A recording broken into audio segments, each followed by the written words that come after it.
Madini Mazimba, it's Proud Zimbo here. I'm back again. Now I always wanted to shoot this video last year sometime back, but then I failed to shoot it. Now you know what, last year I remember when the Cambo Boys released their first track Mellow. I saw a couple of tweets, you know what, then I ignored them at first. Then one day I'm like, you know what, let me give the track a listen. So I listened to the track, and as I was watching the video on YouTube, what I know about Sungura and what I was seeing, they did not match. And it took me a couple of plays for me to realize that this was not a voiceover. It was actually an original video. So it just shocked me. And that day I just had this idea that I want to show this to a couple of my friends and see how they would react. If they would react the same as I did. So you know what, I went around, looked for a couple of friends and a couple of people that I knew who probably hadn't seen the video. So I'll be giving you a little compilation of the reactions those people had.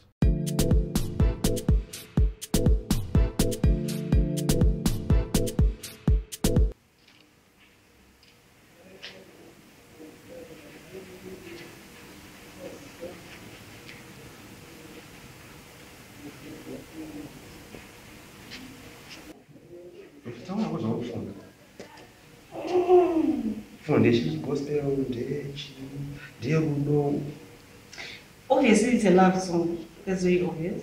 Because like these guys are like admiring the girl. Oh, which type now? So the type looks like it's house. James in here. It can't be. It can't be. Definitely. Well, it might be as an organization, but not that one. Definitely. Saka chimoti what house yerudo anje. Yeah. Tushimira chikunzivisa song yacho.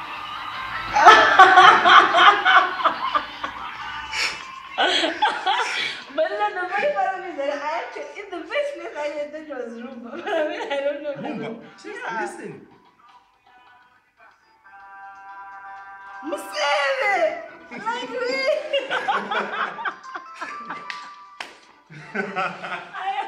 This is the best.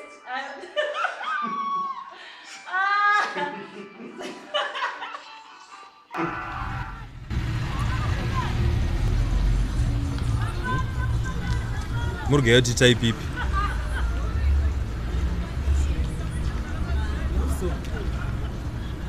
Yerudo. Love song. Murga yandi echi. Love song, but it's Chabzana Nox. You watch love song. Inenge richi house Afrobeat ku Nigeria. Kana yataurwa na uyu kana ipi yacho? Nigeria. Sera azikutonge Nigeria. But ingeti James ingetonge munomi. Demno. Demno but quality Nigeria. Mira iti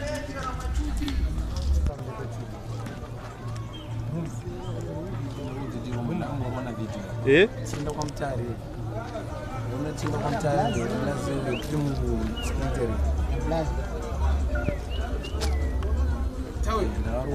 Tinda kwa mtari. Ungazvungera kuti Sungura. Ndaudzeti Sungura. Ndaudzeti Sungura. Ah, yakambeona.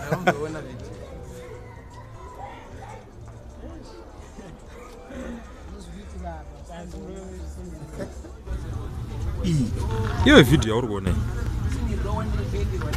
kana kuti kuita nezvei song yacho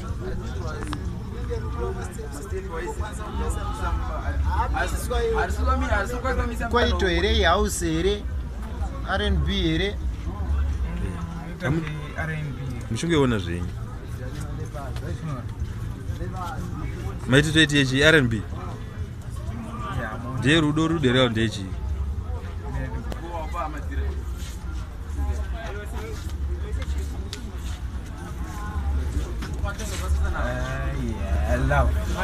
I love. Okay, ska mira tone, mira tise vo. Yeah, player. Acho que chipa.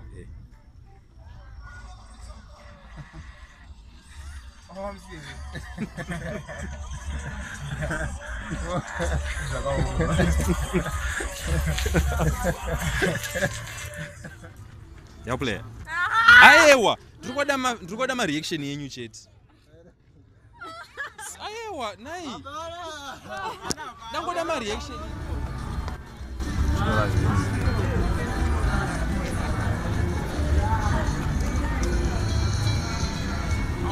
Kanunza mufungo ndechi.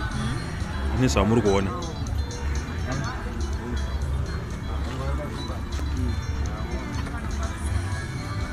Techi nderudo, house, R&B, soul. Techi, Itype ipi? House. You're not Itype ipi? That's what I'm saying. House. I think it's house music. Player.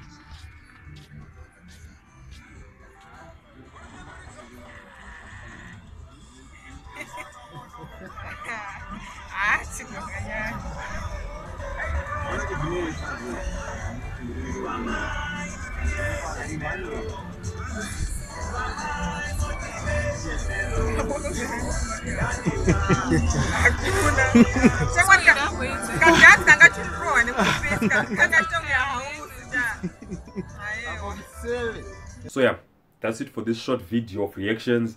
And you know what, if I find any more interesting videos on YouTube, local videos, I'll be doing a lot of reactions videos.